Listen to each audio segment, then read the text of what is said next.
evening, everyone.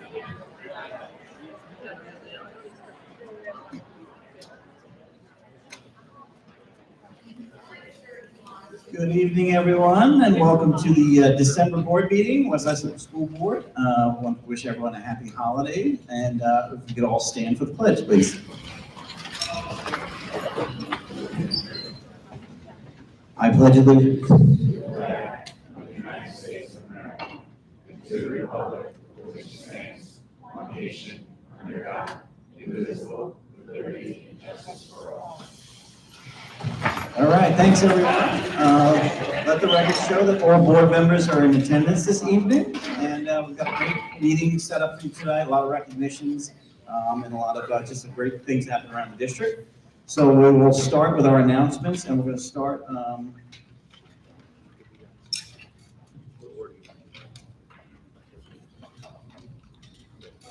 all right, we'll start with our student representative report and Mr. Noah Butler. Good evening, everyone. As we enter December, we're well into the second quarter, and students have settled into their routines. They're building a steady and productive rhythm as we move closer to the holidays. Our fall teams, who are in attendance, had very impressive seasons. The girls soccer team reached the state semifinals, and the football team advanced to the second round of the playoffs. We're extremely proud of the effort and sportsmanship both teams and all teams displayed, and they did a great job representing West Islip. Last month, I emphasized increasing student attendance at games, and I made it a priority to speak with our students about showing support and attending these games. And as winter sports began, the push is definitely visible. The turnout at our opening basketball game was excellent. However, I want to remind all students and fans to make sure they're showing class and respect that defines West Islip, while still bringing strong and positive energy for our Lions. I want to mention that last week I attended a virtual ex officio conference with other student board members throughout the island, and I was able to hear the perspectives of these students and weigh these perspectives and take some inspiration from them. And one plan that I hope to pursue is I'm going to be in touch with our principal, Mr. O'Farrell, in looking to implement a weekly mental health check-in survey. It'll be created by a student for the students rather than from an administrator or teacher for the students. So I'm hoping I can get some more authentic feedback and be able to better understand our peers and how they're feeling and identify any support or resources they may need. While I believe I represented high school students well so far, I also plan on connecting more with middle school students. So I will try to gain a broader perspective of the students in our district, which is another piece of advice that I gained from one of the students on this virtual conference. Then as for our clubs and activities, we've had several musicians selected to represent West Islip at the state level, which is extremely impressive, and it's an outstanding accomplishment for our music program. Yesterday's winter chorus was a huge success, and it also showcased the impressive abilities of our musicians. Today, IB held its annual record day, where senior IB students were assigned as mentors to juniors. And I was able to join our IB director, Mr. Gilmore, in visiting 10th grade classrooms to talk about the benefits of the program. So I encourage any parents or students in attendance that think that they might be a good fit for this IB program to attend the IB Parent Night on January 12th. It's a great program. It's in the high school cafeteria. And I just encourage you to look into it and check it out, as it could be the right fit for you guys. And with that, as college decisions begin to release, I ask parents and teachers to continue to provide for support for all students, especially our seniors, as this can be a very exciting yet stressful time. With the holidays approaching, school spirit is very strong, and the atmosphere around the building is positive and hopeful. I want to wish everybody a very happy holiday and a healthy and successful end to 2025. Thank you. All right. Great job, Noah. A lot of exciting things going around town. Appreciate your feedback there. So next up, we're going to have two students from Udall, Michaela Baker and Blake Lyons, speak about a club that, or a team that they would like to pitch to the school board. So the floor is yours.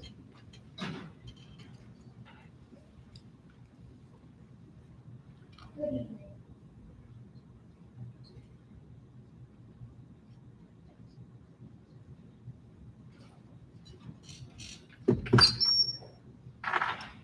Get to speak into it. It's Good evening.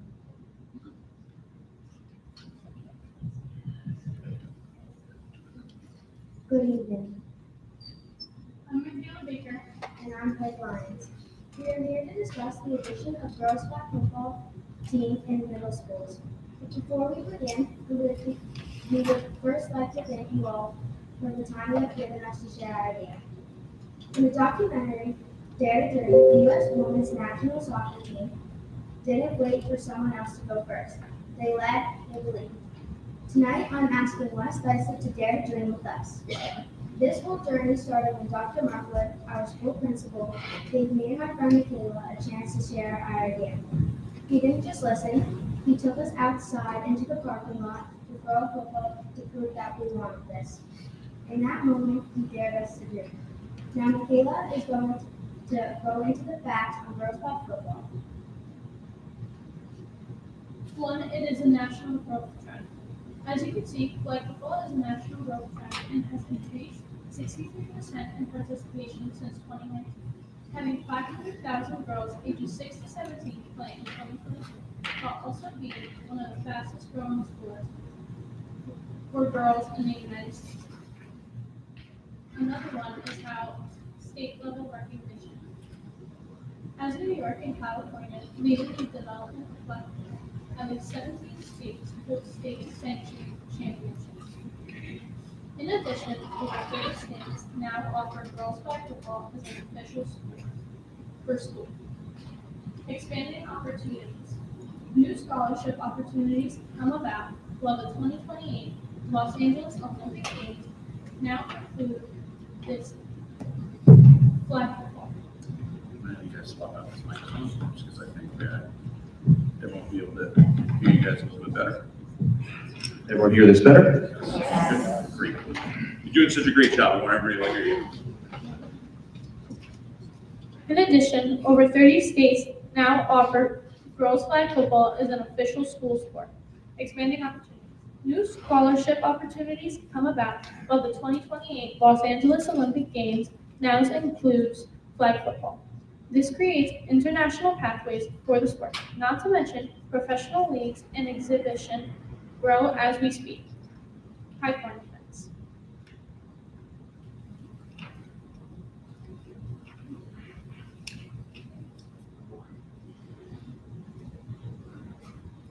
New scholarship With the addition of this sport, we would be creating a feeder program, which can be essential as it would allow children to improve and get a visual of how the sport works. This also shows support for flag football from the school and the community while also showing school pride. And this gives a well-structured base with a positive environment to learn and improve in these first few critical years.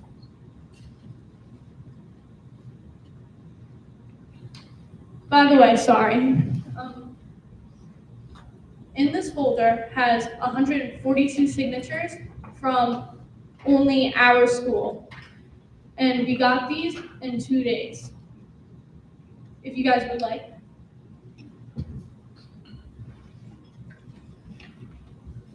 Olympic recognition and impact. Olympic inclusion is big as it typically refers to a significant increase in participation. This creates new role models and different views for this sport, flag football. This also provides more funding and resources towards development. Benefits for middle school athletics.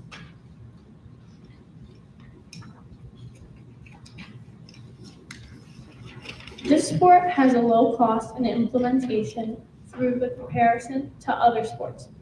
Also, if it doesn't teach, it definitely makes noticeable improvements to kids' strategic thinking skills and teamwork skills. Not to brag, but flag football has very minimal equipment needs. All it needs is flags, footballs, and some field space. Addressing potential challenges. This will make great improvements to our school and our reputation. But as we know, everything has its bumps on the way. Every road has its twists and turns, but the main concern is that you get to your destination okay. Everyone has ups and downs on the way to greatness. and this is just the beginning for flag football. So here are some potential challenges listed on the board and on the board members' packets. Implementation resources.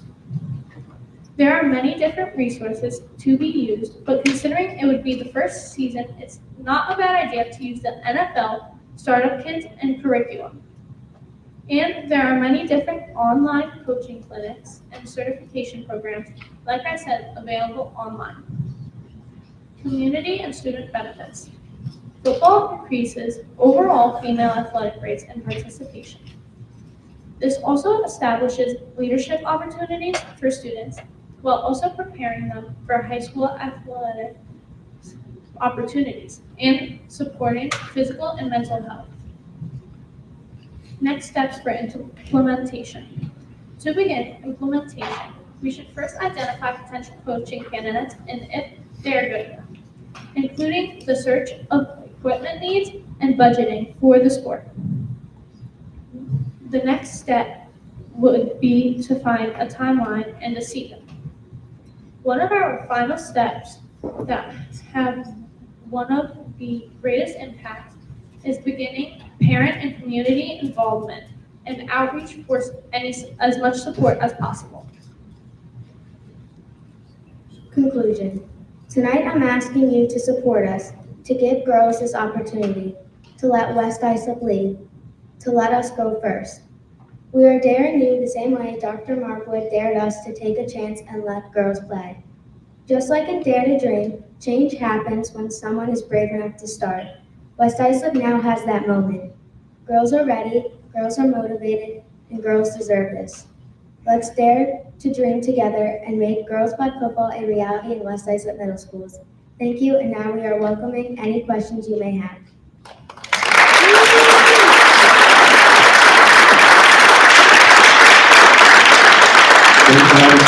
Great job. Wonderful presentation. You guys can stay up there. So we are all big proponents of the flag football. As you guys know, we expanded to a JV team last year at the high school level, and we always encourage students like yourselves to come up with new great ideas to dare to dream. So we definitely will take this into consideration as we look for next year in terms of the curriculum, the sports that we currently offer in the season, to make sure we're not spreading ourselves too thin with the amount of athletes as well. So those are some considerations, but we were all big proponents. I know Mr. Tussey's got the petition in front of him, and you guys did a great job, and thanks for coming to speak tonight.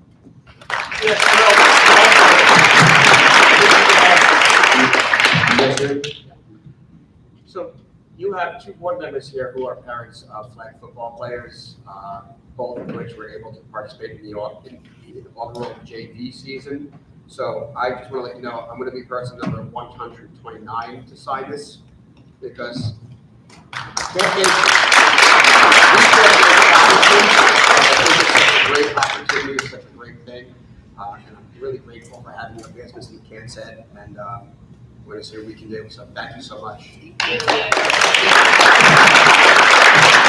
Excellent job, girls. We really appreciate the presentation. And I can tell you that although we had not seen that presentation earlier until just now, we have spoken to Mr. Brand, our athletic director, and I know that he's already looking into the topic with all the other districts in Suffolk County and other athletic directors, and exploring some possibilities there. So thank you so much for being here. We're really proud of your presentation. All right, thank you again. Great by the student representative board and two students speaking up. So we'll keep the great announcements moving along, and we're going to cover the topic that Dr. Romanelli will cover is one of our pre-K program.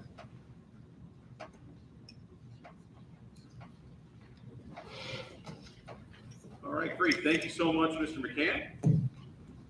Thank you, Mr. McCann. So just to give an update on pre-K, we just actually had our lottery last week and moved to a digital lottery system. That was last Tuesday on December 2nd. Just wanted to give an update there. We have grant funding this year for 213 students in our pre-K program. We had 273 applicants in the program. So we do have 60 people that are currently on our wait list for our pre-K program. Just to give a reference point there for a few different things.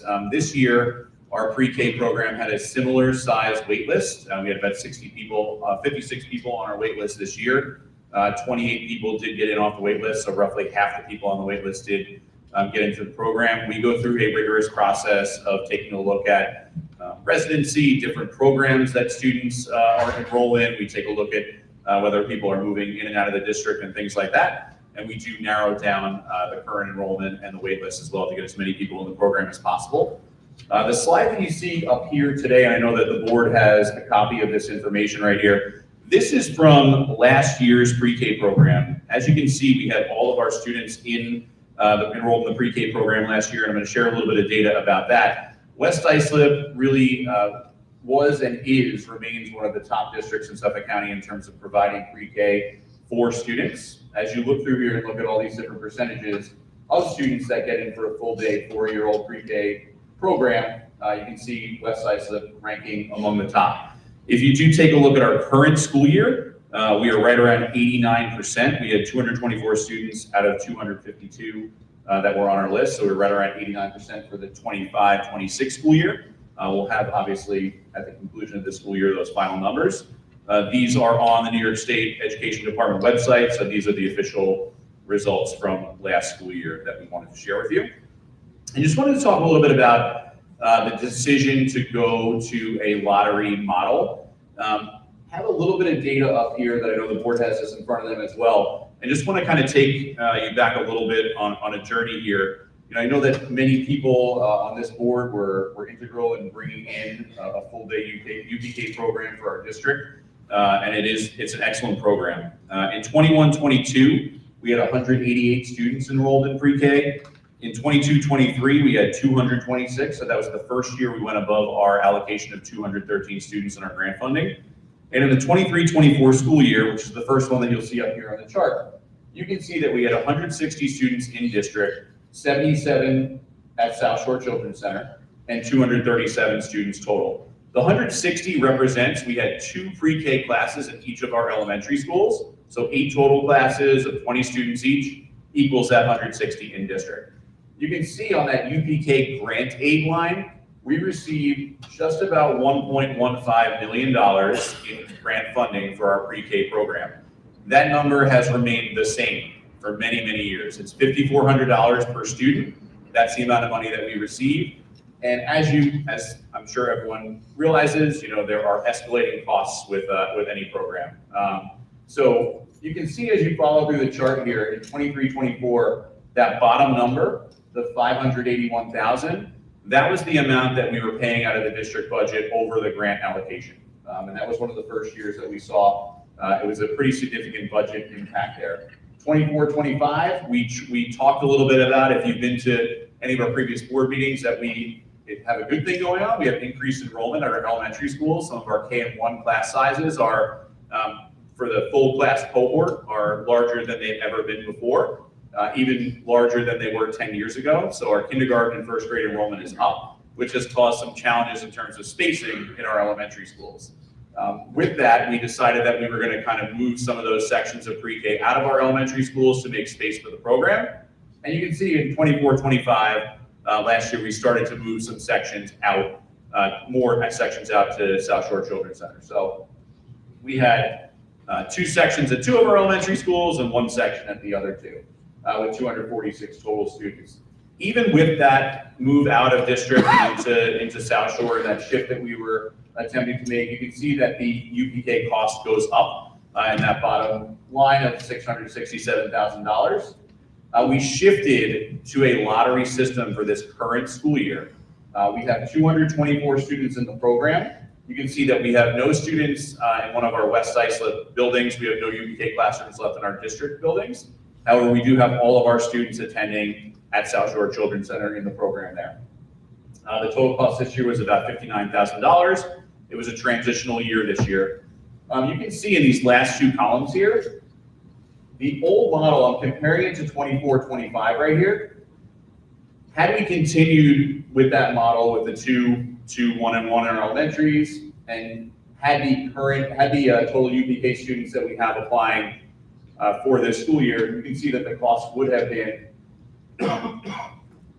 right around $911,000, which is the bottom cost there. Again, the UPK grant aid remains constant.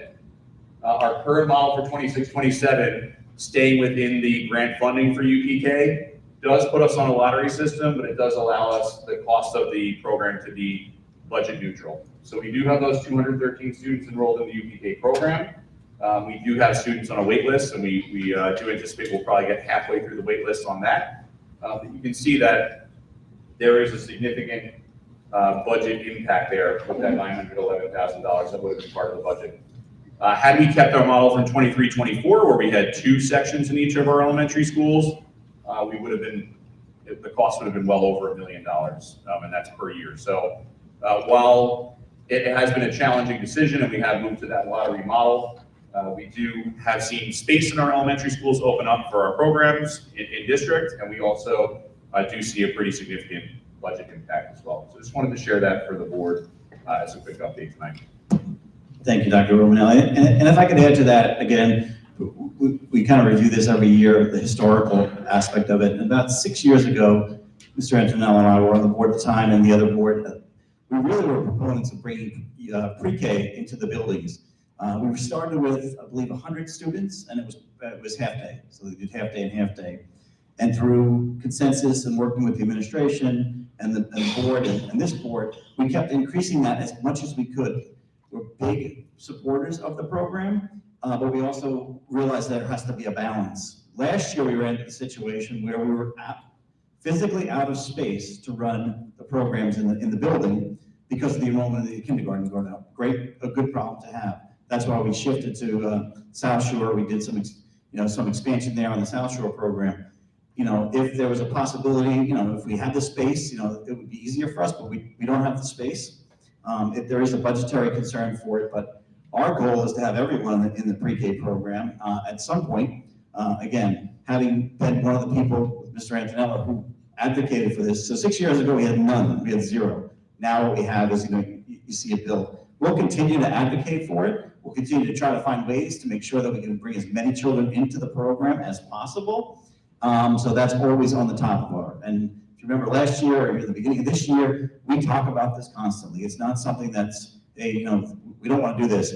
We do want, I can tell you for myself, for being here when we had 0, we've come a long way, but we always need to balance what we're doing for not only the budget, but also the space concerns. So that's where we are today. And, I know there's a lot of talk about that, but if you look at the slide of, we provide one of the highest percentages for all the available pre-K students in our district. We provide pre-K for them as one of the highest percentages in Suffolk County. So we're proud of that, but we could always do more, and we always discuss that, especially around budget time. Yeah, and if I could just add, Mr. McCann, you're absolutely right. The goal is we want to be able to serve every student in the district that wants to get into this pre-K program. We have been advocating for that with local politicians. There's a lot of legislative work taking place with NISCUS, also with the Suffolk County Superintendent's Association. The grant funding system is one that is a challenge, and it is one that we're asking for reform with, and that many districts are asking for reform with. It's called Universal Pre-K in name, but really it's in name only, because we really do see not every student that is looking to get into pre-K in a district gets in. There is a number that is assigned to a district, $5,400 per student, and that's the amount of funding that we receive. So we are advocating to get funding for all of our students, and if we do see that with the grant funding, then we'll be up here having a different conversation about how we're able to, accommodate all of our students for the program. Yeah, thank you, Dr. Romanelli. And again, I just want to reiterate the space to have them in our buildings is one of the major concerns. We'd have to reallocate classrooms for, 5th graders, and that there's a big shift that we would have to undertake even to bring it to 100% capacity, but we're always looking at ways to do that. So thanks for the presentation and the update, and we will now shift to the next agenda item. All right, Ms. Davis is handing out a copy of this letter. This next item right here is the New York State Public High School Athletic Association letter that we sent out. This letter came from myself, from Mr. Moran, our athletic director, also from Mr. Tussey and Mr. McCann as well. I'm representing the board as president and vice president. I'm not going to read the entire letter to the room, but I will say that the topic of the letter was the distinct and significant competitive advantage that non-public schools hold over their public school counterparts in the state championship rounds of competition, which severely undermines the integrity of the New York State Public High School Association Athletic Association Championships. So for our district, the impact of this systemic inequity is immediate, personal, and profoundly disappointing. Is what we stated in the letter. This stems from the non-public school's ability to draw students and thus athletic talent from expansive geographical areas, often spanning over 10 zip codes, out of state, and even internationally. These teams can leverage transfer rules that, while technically fulfilled, are often manipulated to provide an unjustified and perpetual competitive edge that no public school bound by geographic limitations can reasonably match. And what we've advocated for is that the only path to restoring true competitive equity is through structural separation between public and private schools in the state championship athletics association. So I will just say that after sending this letter, we have had Mr. Haran has advocated for this at Section 11 meetings. I was able to present to the Suffolk County Superintendent's Association's Executive Board on this topic. We met with Dr. Zayas. So he's actually the gentleman who the letter is to. He's the Executive Director of the New York State Public High School Athletic Association. And I can report back that this has actually made it all the way to the Commissioner's desk, is really being discussed for reform. We saw this year firsthand. I know we're going to be honoring this team later this evening. We saw this firsthand with our varsity girls soccer team this year. Truly one of the best athletic teams I have ever seen in my 20+ year career. I think in the letter that I sent to parents about this, I mentioned that I called my dad up and I was like, Dad, we have to go watch this girls soccer team. They're like the greatest team. I brought my own boys who play soccer. I coach my 9-year-old's team. They don't look anything as good as our varsity girls soccer team. So kudos to the coaches and trainer as well. JV and varsity coaches and trainer. And, you know, we really just felt that it was necessary to advocate for this type of reform here. We are hearing just from recent news that they're talking about doing some sort of a pilot system with football and basketball in the coming year. Just to further talk a little bit about it, you know, the New York State Public High School Athletic Association state championship for football was recently the Christian Brothers Academy of Syracuse versus the Christian Brothers Academy of Rochester, or something. It was 2 different Christian Brothers Academies, so 2 private schools competing in the public school championship for football. So we do feel it's time for reform. I know that Mr. Haran feels that it has been doing a ton of advocacy work for that as well.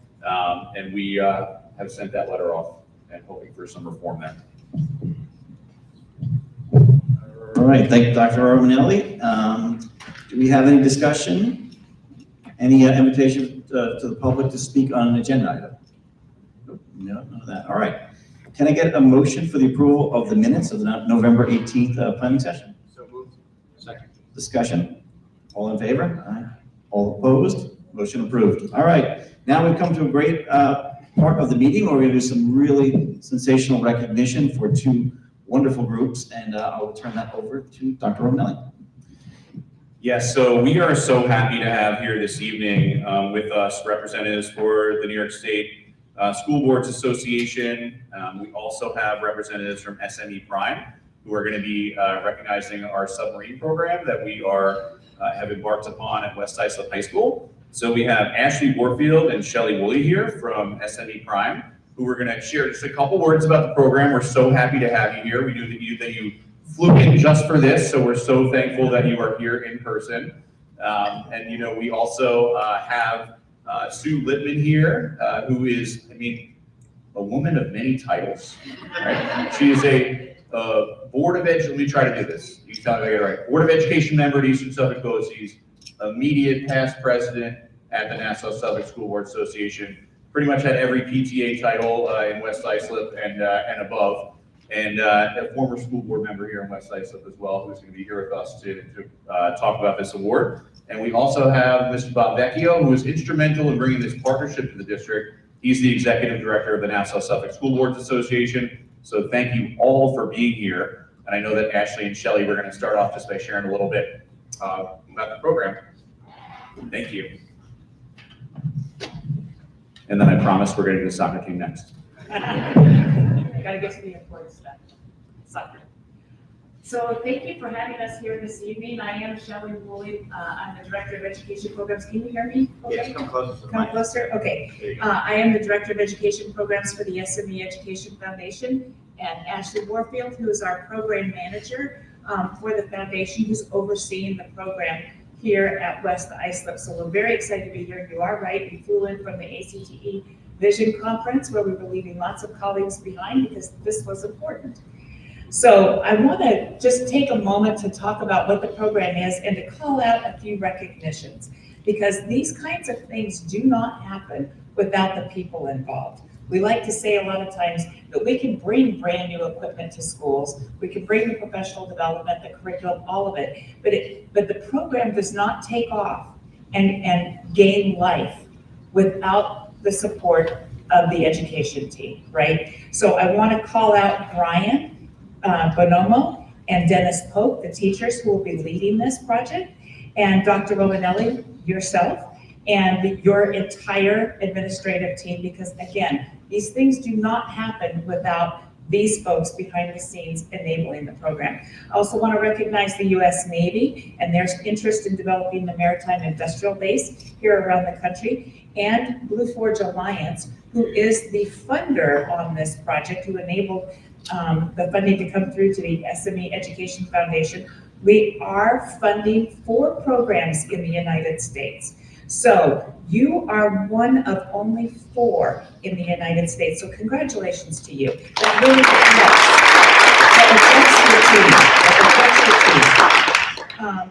and then also congratulations actually to the vision of the Navy in working to develop the career pathways leading to support for the maritime industrial base and support for growth in manufacturing and engineering education.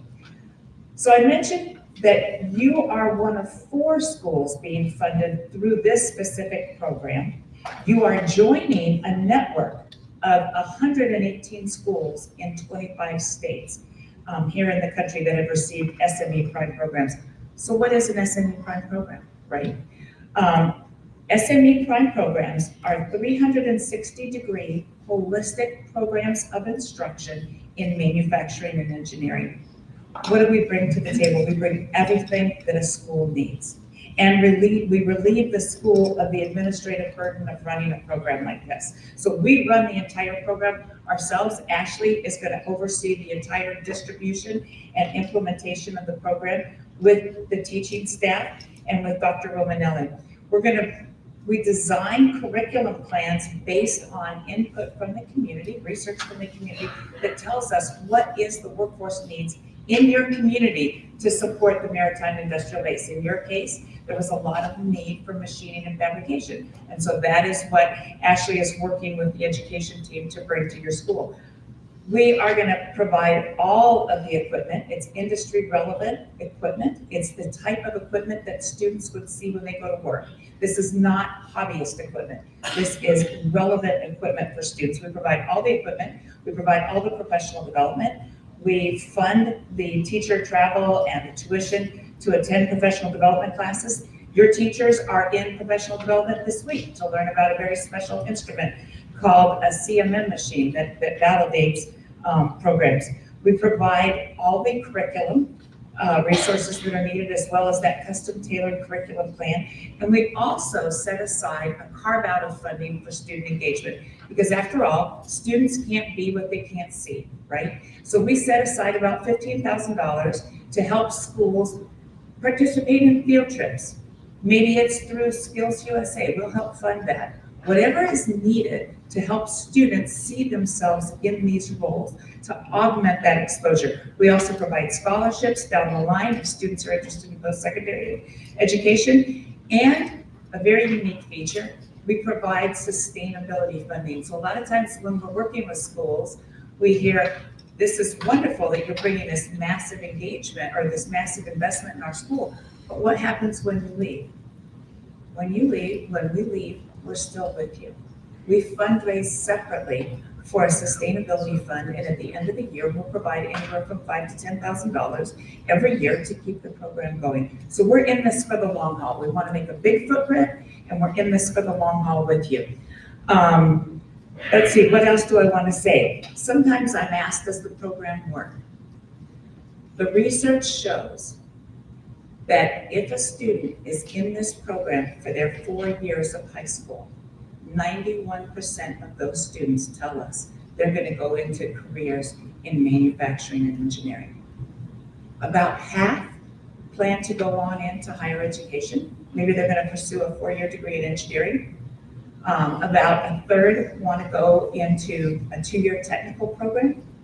28% accept an apprenticeship or go to trade school, and about 17% across the country go straight to work. So we do believe that it works. We believe that this is a foundational program to enhance schools. But again, I want to bring us back to that teaching team. This cannot happen without your teachers. This cannot happen without the support of your administration. So congratulations again to you.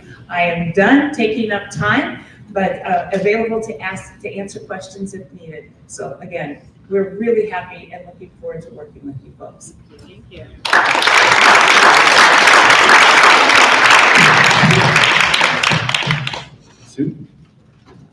Sue and Bob are here. Thank you.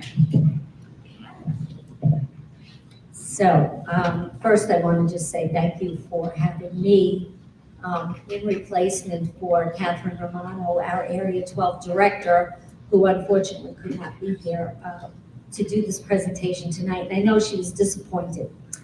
So I am honored to do this and to acknowledge Bob Vecchio, which you already did. Dr. Romanelli, appreciate that because he was instrumental in connecting you. And on behalf of the New York State School Board Association President Sandy Rufo and Executive Director Bob Schneider, I want to thank the West Islip District for providing us with this opportunity to present this banner signifying the New York State School Board Association Champions of Change Award. So I was asked, I was given marching orders as to how to do this. They wanted me to give you a little overview and for the benefit of the community to understand what this award means coming from the State Association. So a couple of years ago, New York State School Boards Association wanted to create a program to highlight positive programming that was bringing change to the students and the communities and districts of New York State. They created the Champions of Change program to do just that. The recognition is unsolicited, which means West Islip did not apply for this award. Member relations staff members comb through Eclipse, which are something that board members get in the email of education-related stories. Each board member gets that. So they comb through those to find articles highlighting programs. In addition, the member relations team visits upwards of 300 school districts each to discuss their challenges and successes. All the programs are brought to a committee that chooses the programs that are recognized through a beautiful recognition banner. On a banner.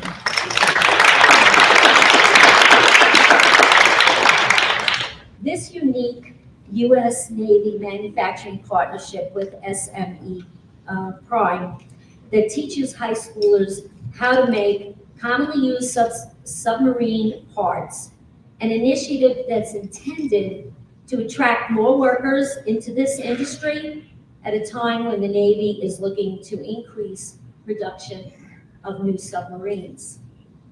So I'm just going to close by a few personal remarks and sort of echo some of what Shelley said.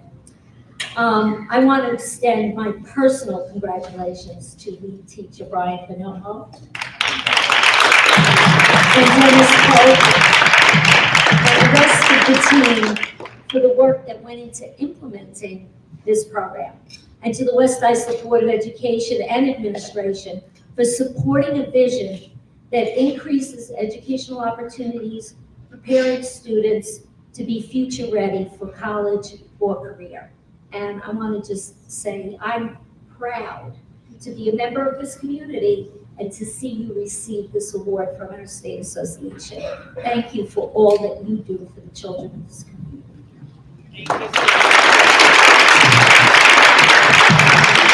And I was also given instructions, we have to have a photo op, the photos at the state Yes. association. So we could do it at the end of the meeting if you'd like. We can do it right now. I know that Ashley and Shelley may have to run. And also, I just want to invite up our Director of Science, Engineering, and Technology, Ms. Renee Bandes, and also our Assistant Superintendent for Curriculum and Instruction, Mrs. Dawn Morrison, who've been instrumental in this program as well. So Dennis, Brian, Renee, Dawn, we'd love you to join the board for this award as well. And if I could just say a quick couple of things. Number one, this community is very, very lucky to have this governance team. You guys think outside the box, you get it. So when I was at a chance meeting and I ran into somebody about this program, and how cool is it, your kids are gonna be helping build the next Navy submarine fleet, which is a national security issue. It's very, very cool and patriotic. And when I was speaking to Jack Nugent from the Marine Industrial Base, and he was like, Bob, I need to connect with certain schools that think outside the box and are poised and ready to do this. There was one district that came to mind because I had an exciting tour a couple of years ago of what you guys do with advanced manufacturing here. And I was kind of jealous. I started looking at real estate ads to see if I could move into the community. But the school taxes, no, I'm kidding. But I got to tell you, this district gets it. It's kid-centered. Your superintendent thinks outside the box, and I'm proud to represent you at a local level with the National Suffolk School Board Association. So congratulations, well done. I can't wait to see what the future brings with partnerships like this, so thank you. And we know Tom Campbell is smiling down at us right now. Andrew, what do you think? Where should we stand? There? Okay.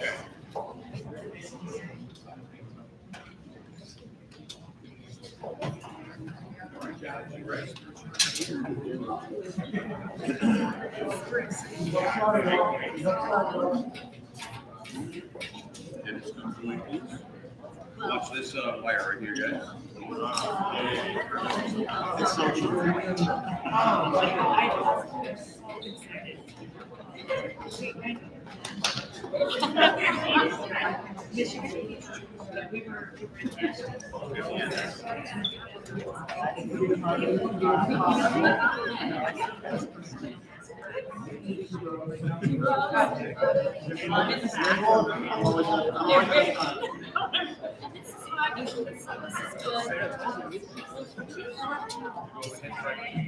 Yeah.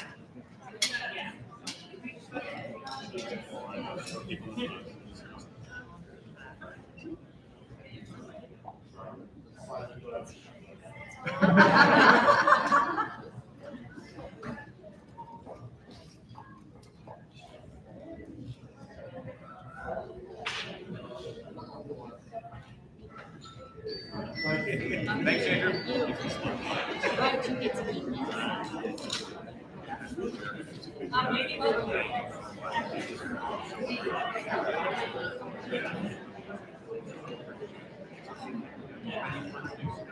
So excited for it.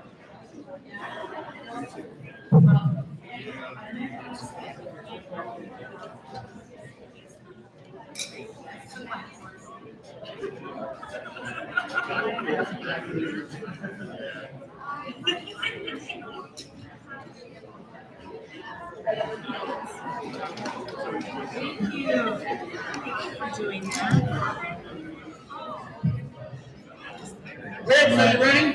Thanks to Bob and Sue and the team from SME, but most importantly, thanks to Brian and Dennis for bringing this, and just to put it in perspective that, our students will be welding parts that go on nuclear subs. It's a great program to have as one of only 4 in the nation, so thanks to everybody.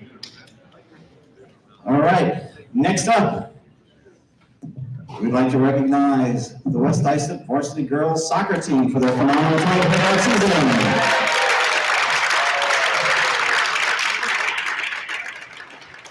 season. Rhode Island champions and the best public soccer team in New York State. All right, so we're going to come up to the podium. We'll start by reading some of our coaches and trainers. We'll also announce each of our players, and we'd ask that when you come up to accept your certificate, that you stay up here for a photo just like the one that we just did. So we have Andrew here from Syntax who's going to help us out with that photo. We'll be sure to share it with everybody as well. So.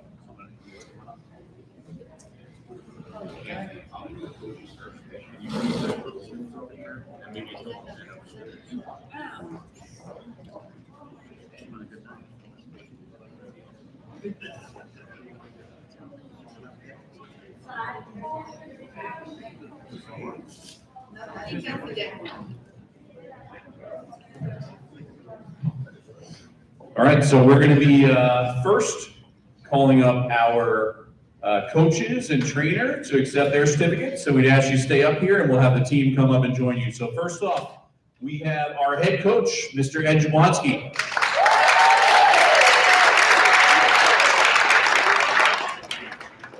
Coach of the Year, Mr. Ed Jablonski.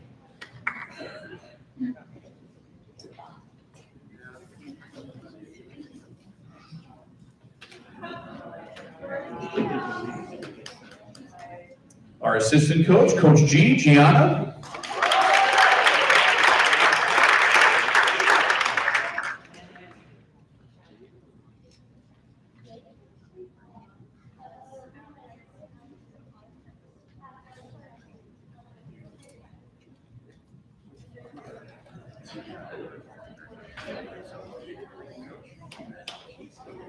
Our JV coach, who has made a tremendous impact on this team, Lindsay Valentino.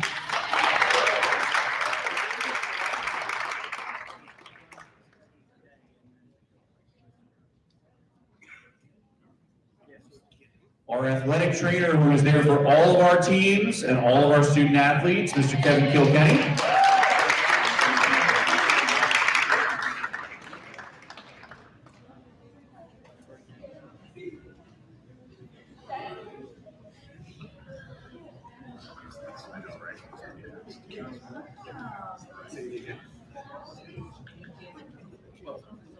Mr. Tussey is going to be reading the names of the girls from our varsity girls soccer team.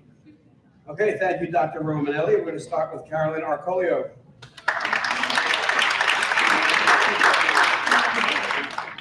Followed by Julianne Arcolio. We have Sophia Barber.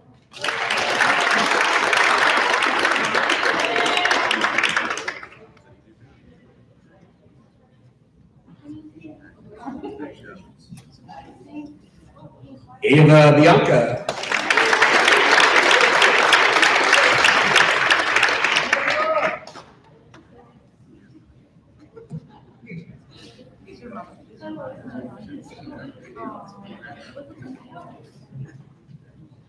Kristen Sia.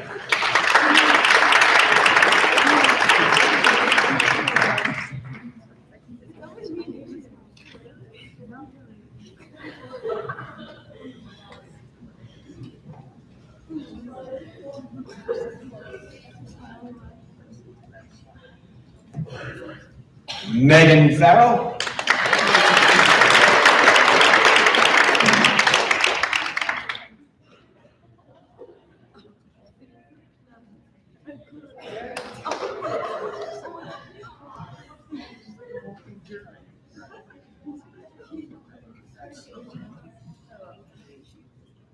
Anastasia Filippi.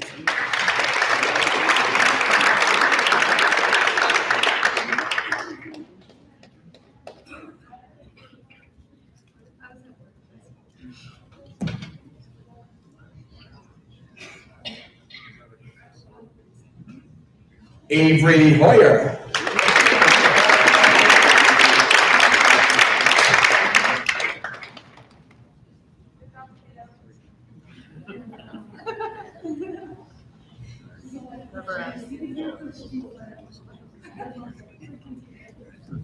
Ella Boyer.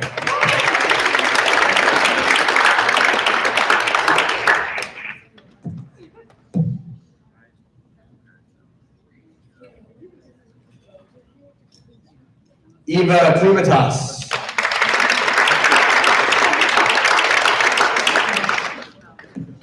Kalina Kusek.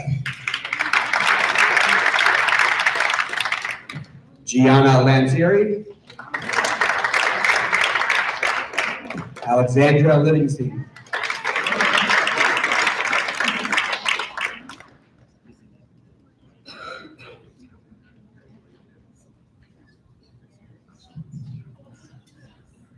Samantha McCormick.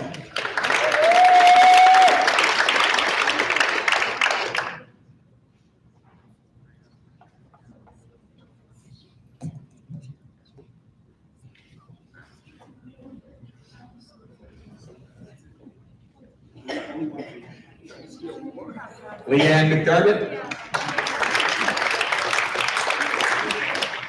Ava Oblad.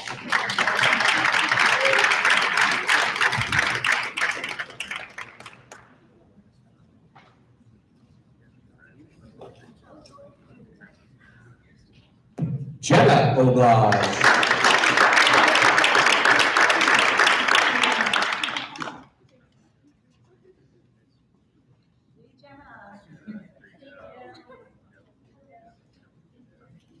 Jillian Alfano.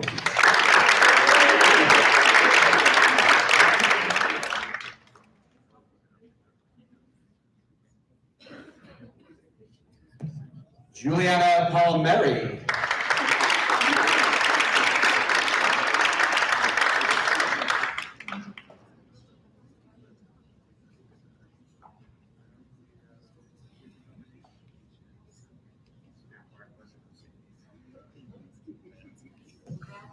Abigail Rakiti.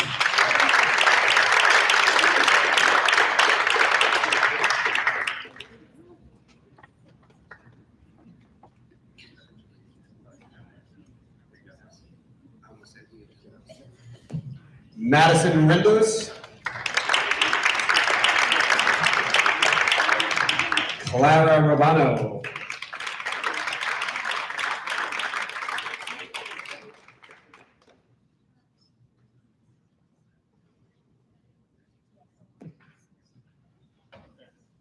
Kate Swallow. Dana Tobia.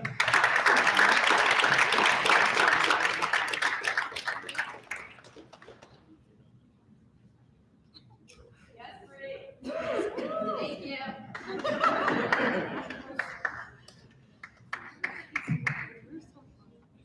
Francesca Tofano. Leah Tomio.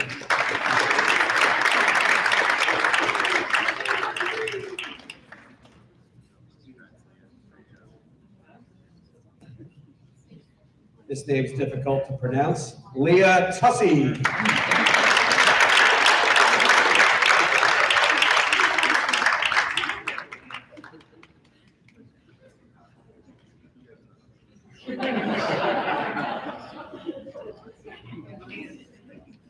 And Caitlin Vale.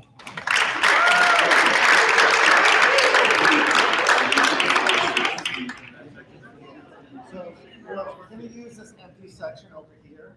So you're gonna like make kind of like two rows, put down one row and then another. You're gonna stand. You're gonna stand. Just you're gonna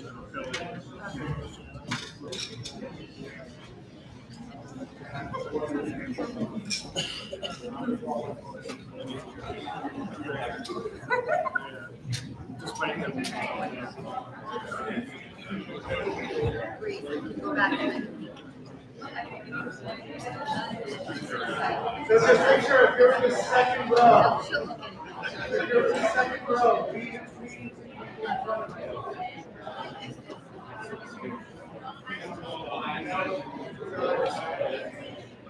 You're all standing. Everyone's standing.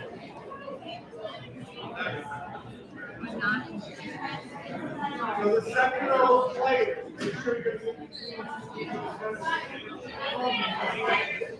you're good.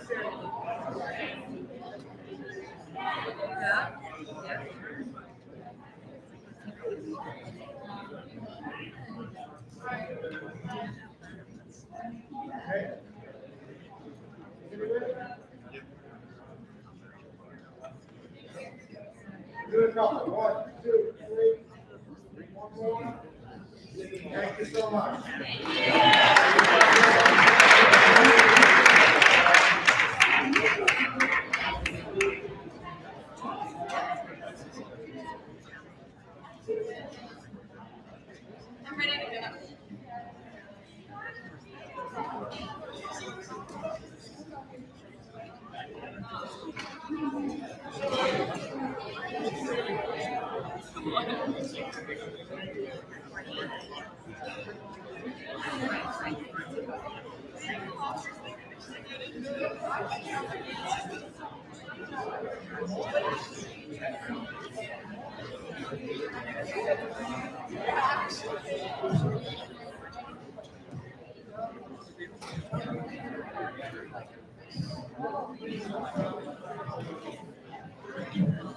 All right, thanks to the soccer team.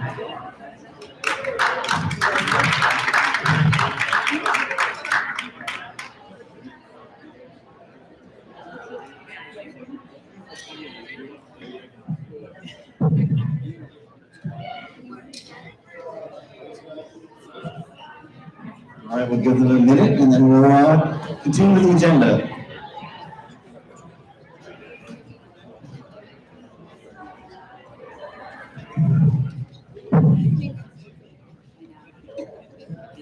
Just want to extend congratulations from Mr. Tim Moran, our athletic director. He was running our gingerbread house evening tonight. We had about 580 families in the district attend, and he's just wrapping that up with Sense His Love. All right, thanks everyone. Exciting times. Again, thanks to the soccer team and thanks for the presentation of the engineering group there for the great award from really earned by the team there of Brian, Dennis, and Renee, and the rest of them that brings programs like this to our community. So thank you for that. All right. All right, next up on the agenda is our personnel agenda, and Dr. Romanelli is pinching hitting. All right, wonderful. Thank you so much, Mr. McCann.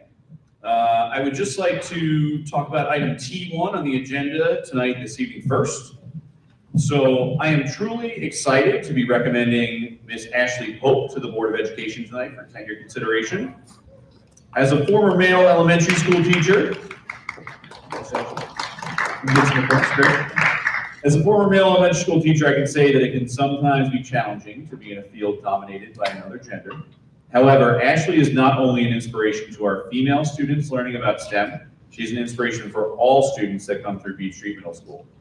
Whether she's planning a hands-on lesson for students or modifying a project for a student with special needs, Ashley works to meet the needs of every student she works with in a fun, inquiry-based learning environment.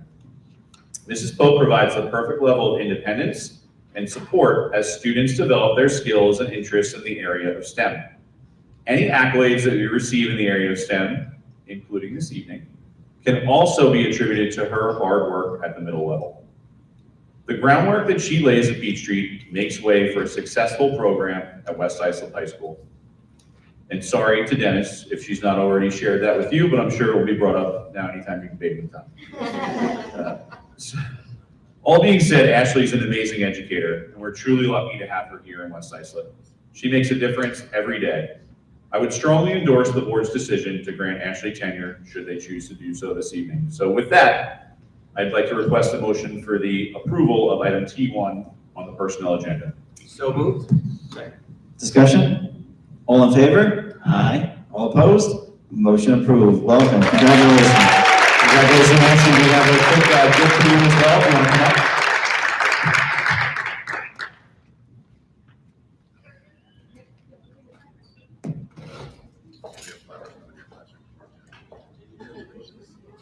Can we take a quick picture? You want to come up too, Dennis? Yes.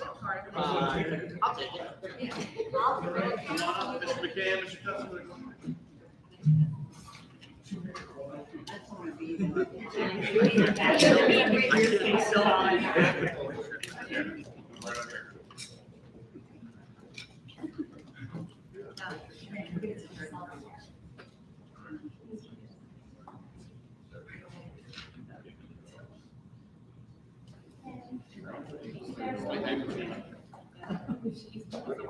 Not you, Renee.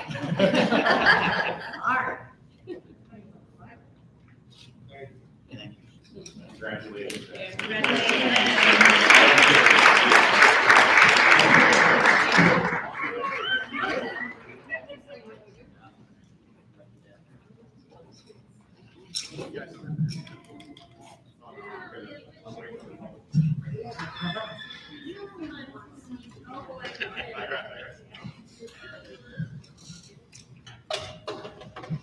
And I'd like to request a motion for a consent agenda for all items listed in the backup, TA1 through other. So moved.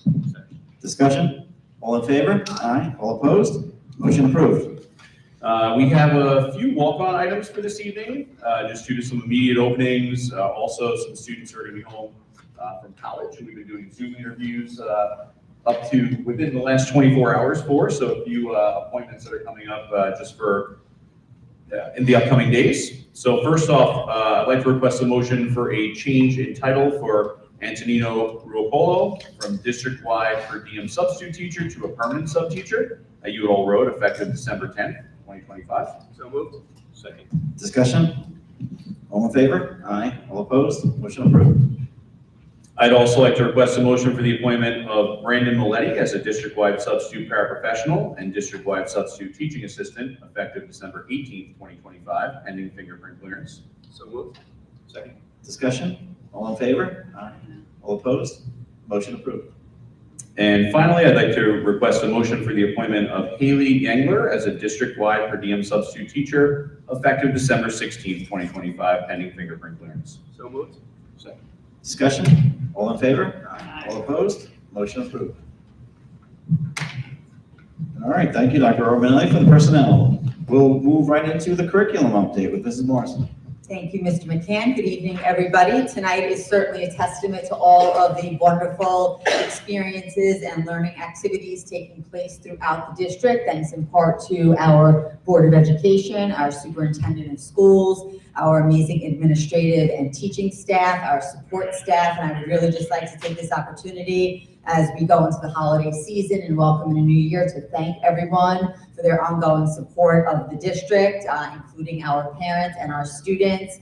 We have done some tremendous work here since the start of the school year. I wish everyone a wonderful December break and look forward to continuing with everything in the coming new year. So enjoy the break and thank you for all of your hard work. Mr. Antonello will provide a more detailed curriculum and instruction update during the Education Committee update. Thank you.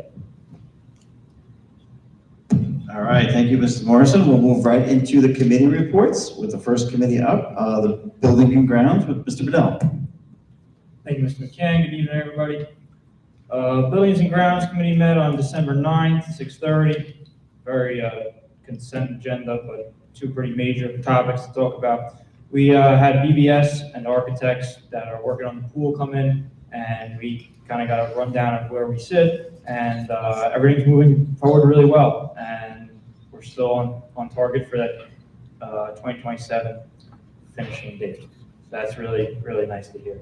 The second one's kind of a little bit more, I guess, negative, but we'll try to make that into a positive. We had an incident on last month on the 10th, where we had kind of like a power surge into the solar panels. Part of the town kind of lost power, and then when the power came back on, it kind of caused I wouldn't call it a fire, but a smoldering event that kind of smoked out parts of the building.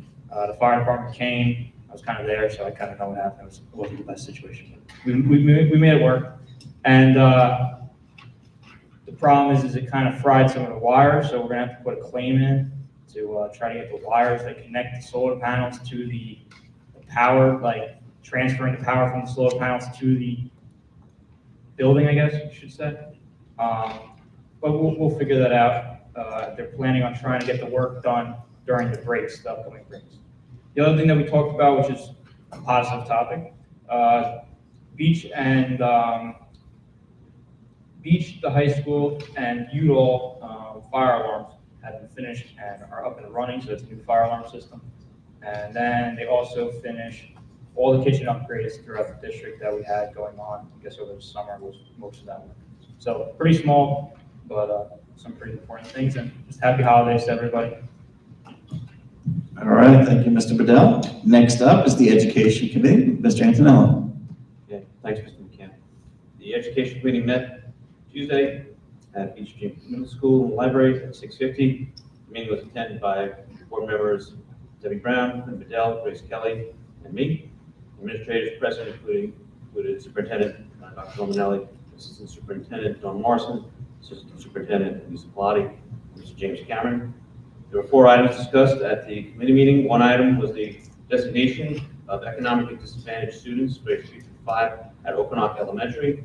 This was based on test scores. Part of the reason is due to the large opt-outs when averaging these test scores in the district.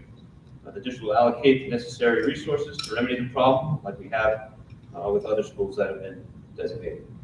The second topic was the 8th grade math and science course offerings for grade 7 students going into grade 8. There will be a new choice for students going into the 8th grade between math 8 and algebra, or a choice between science 8 and biology regions. The implementation of these choices is something that the board eagerly supported. On January 7th, there will be a Zoom to help parents understand these choices and to help them make a decision, and also to highlight the paths that their students can take on into the high school. The third item discussed was the Flags for Freedom update.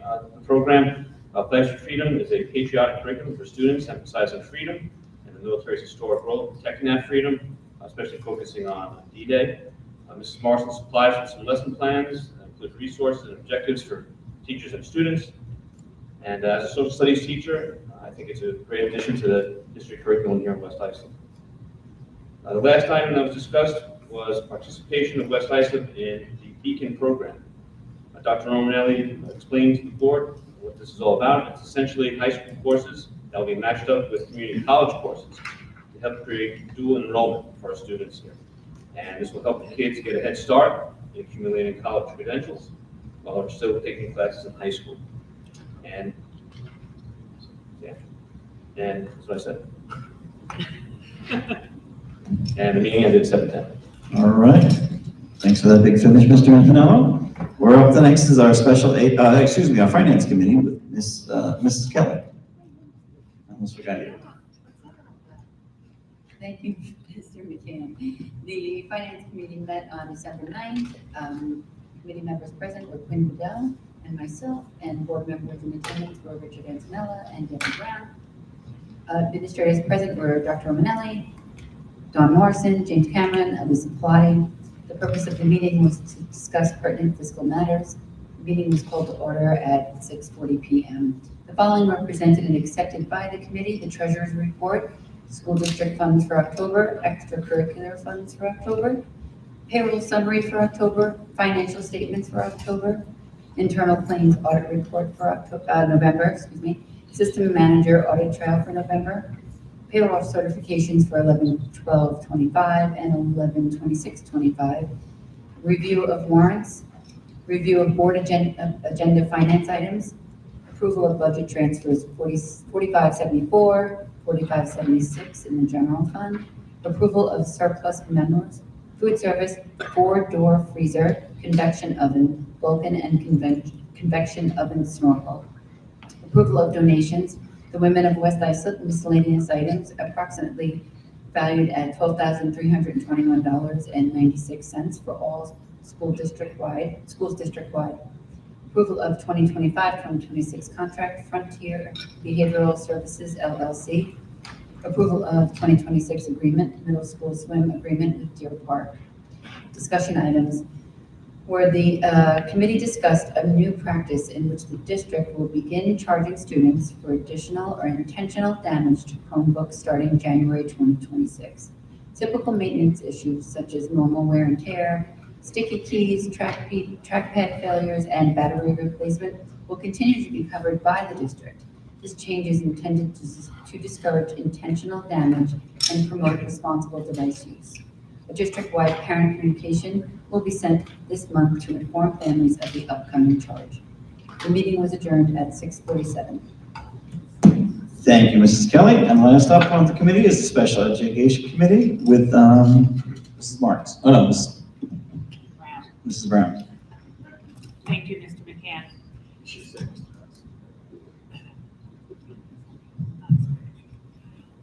Special Education Committee met on December 9th, 2025 at District Office. Can you hear me now?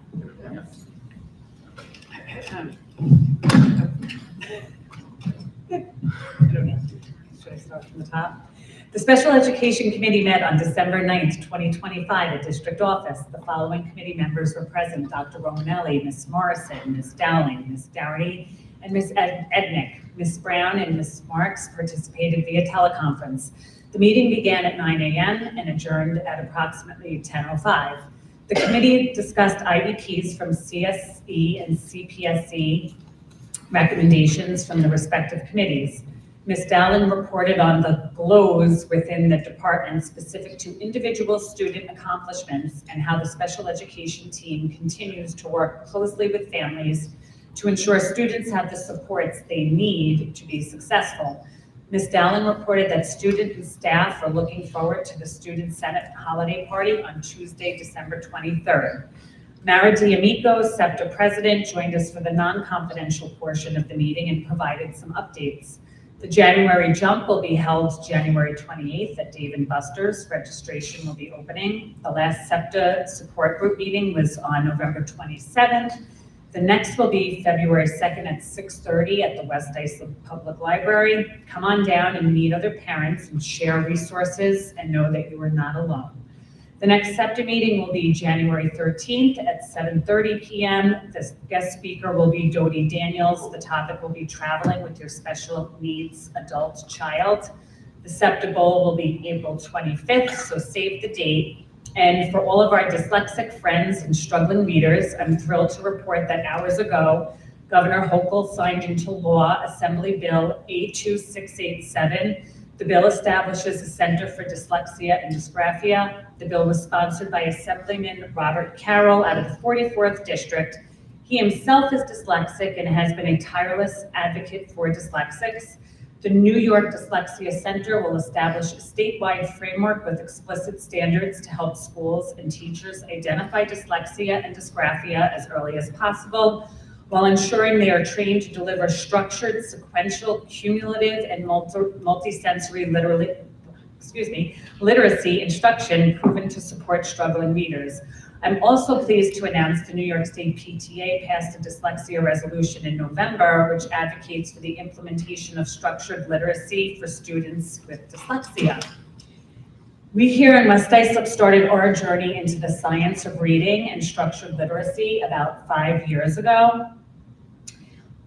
In reviewing the resolution and bill, we are way ahead of the curve and we keep adding and expanding our literacy programs. We're beginning to see the fruits of all the hard work of administrators, teachers, and students.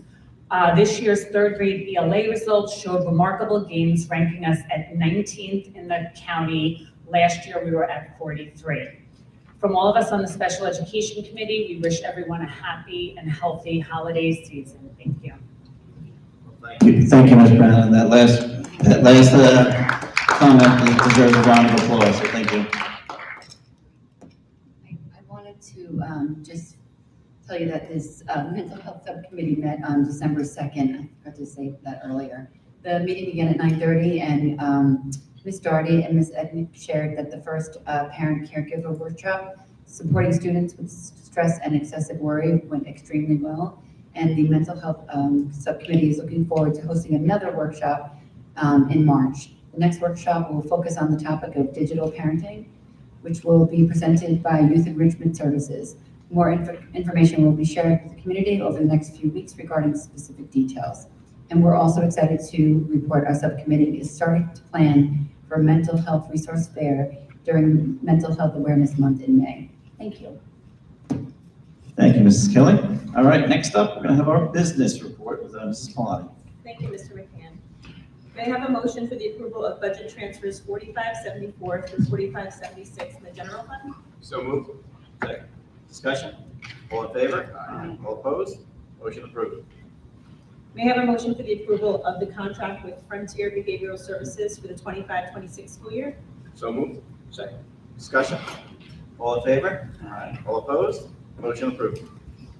May I have a motion for the approval of the donations from Women of West Islip for miscellaneous items as listed on the agenda with an approximate value of $12,321.96. So moved.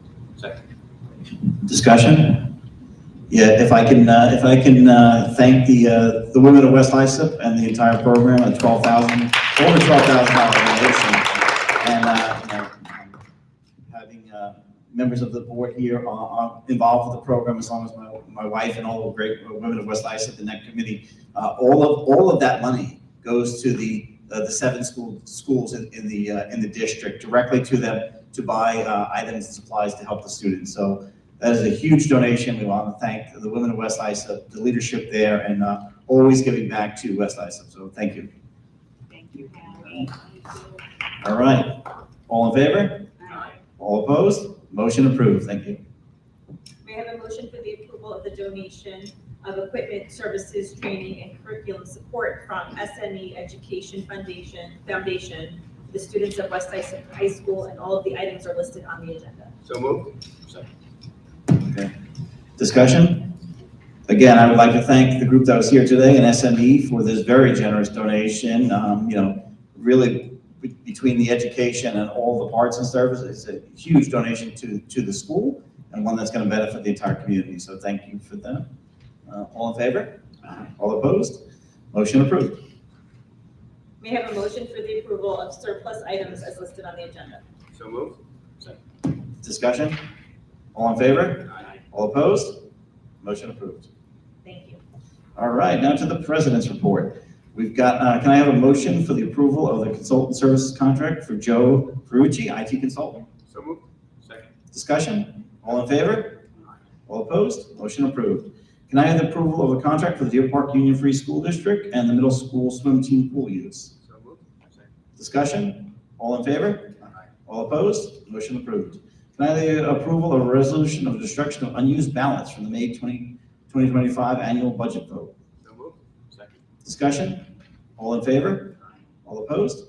And can I have approval for the resolution of the Board of Education approves the recommendation of the Special Ed Committee of the students as listed in the backup? So moved. Second. Discussion? All in favor? Aye. All opposed? All right, thanks everyone. And just to continuing with the our segment called Heard Around Town. These are items that come up to us throughout the month as we hear around town, whether it's on the soccer field or the flag football field or in Stop and Shop. Just some items that come up, questions people have. We'd like to at least address some of them here. So first one is one that came up recently is, why are there so many cars at the high school every night this month? Well, that's a great thing because this is a great time of year for all the activities and the community events that happen at the high school. Tonight was a perfect example of this. A lot of us were there at the the Family Connect night, where we had a Health and Wellness sponsor the gingerbread house making contest. We had over 400 people in attendance there tonight, so it's a great event to have that. And every night there's a concert somewhere in the district, so that's really why the use of the schools and bringing the community together works so well. So that's the reason. Another one came up at Crispino's is the swim team swimming? And I know we just approved the motion for the use. Obviously, the pool is under construction, so that is a valid question. But yes, the swim team is swimming. We were just with I was just with the coach of the swim team. They just had a meet in Farmingdale at their new facility. We struck up a deal. They're swimming in Deer Park for the interim season when the pool is under construction. So, and the last big one is, I'm sure everyone has seen, and we all get questions for it, although we have nothing to do with it. The Good Samaritan new pavilion that opened up, ribbon cutting this week. It was a 2-year project, expansion of 500,000 square feet. And a lot of people ask us, what do we have to do with it? How do they support the school system? We've had multiple discussions with that directly with the president and Dr. Romanelli and everyone involved there. And we are working on ways that we can work together. The first one we had mentioned in last year's meeting is we're coming up with a program with careers in healthcare. We'll be sending students through their program at the hospital to teach them a curriculum of healthcare and bring them to healthcare services. So we've extended the olive branch to work together with the hospital, as they are between us and the hospital, we are the biggest parts of the West Islip community in terms of people that are touched, and we are working with them on that. So that's what they provide to us. So that's what's heard around town in the month of December. So next up, we have our superintendent report. Dr. Romanelli. Thank you so much, Mr. McCann. I just want to, again, thank the women of West Islip and SME Prime for the generous donations for the school district. It's truly appreciated and very, very generous. Just even tonight, as Mr. McCann was mentioning, there was a Reading Under the Stars event. I was able to read, if anyone knows Fly Guy, it's a great book, great children's book, and I was able to read that at the planetarium with a number of different library media specialists. I want to thank Mrs. Lauren Lay for putting together the reading and E&L portion of the evening. It was really great. And I also want to thank Ms. Bandies, who's here tonight, for putting together the STEM activities that were in the Senior Bistro. We had students come back to volunteer to run stations, and it was really great to see our students who are at the high school or graduates working with our youngest students. Just a great night. Ornaments, making all different constellation, telescope type crafts. It was really amazing. And then just any families that were attending that were able to walk right over to our gingerbread house making evening. It was truly a great event. I'm continuously proud, like this time of year is an amazing time of year. Was at the high school concert last night, seeing our students perform, seeing Global Motion, and there's so many great traditions around the holiday time in West Islip, so very proud there. I was able to attend a session in Washington, D.C. on Monday and Tuesday of last week with the League of Innovative Schools. It was a superintendent's convening, and was able to meet with some students who talked about the keys to their success. And there was a theme that really did develop there. There were 3 items that emerged. One of them was the opportunity for dual enrollments as a measure of success for students and families. That's something that we're pursuing. I know that Mr. Antonello mentioned that in his education report. We're pursuing a lot of different dual enrollment opportunities at the high school. We have some, but looking to expand. Also, internship opportunities. We have some really great stories of success in internships at the high school. We're always looking to expand there as well. And also credentials and certifications that students receive upon exiting high school that are interested in going straight into the workforce or using later on after higher education. So that dual enrollment piece, the internship piece, the certification piece, all difference makers for students, and something that we're going to look to expand on in the coming years and strengthen our already really strong program. And just thank you to the PTA for a really great breakfast today, and happy holidays, everyone. All right, thank you, Dr. Romanelli. Any other items from board members? Nope. All right, do we have any invitations to speak for any other public? No invitations. So yeah, in closing, we'd just like to wish everyone a happy holiday. It's that time of year. Again, enjoy your family, enjoy some time off, and we appreciate everything that everyone does in the district. One more thing before we close. Just one final item. I just want to give a shout out to Remy, who's out there in the back, who's one of our Student Board of Education members. I was able to, yes, Remy was actually not here the night we had our board recognition night. So I just delivered to her on the side over there, West Islip hat that was embroidered for her, a few pins, West Islip bookmark. We just really appreciate all the dedication that you've given to the board this year. And I was also amazed heading into, I know I saw Mr. Jablonski in the library today, working with our IB students, just talking to Remy and Noah about their extended essays. I know you're both involved in the IB program. Truly tremendous work that you're both doing, and it just really blew me away. I know I came right back to the office and was chewing Mrs. Morrison's ear off about it. So great work that both of you are doing. All right, thanks, everybody. Can I have a motion to adjourn to executive session? We'll talk about personnel and legal and litigation. So moved. Second. Discussion, all in favor? Aye. All opposed? All right, happy holidays, everyone, and thanks for coming down. Hey, Noah. Now that you've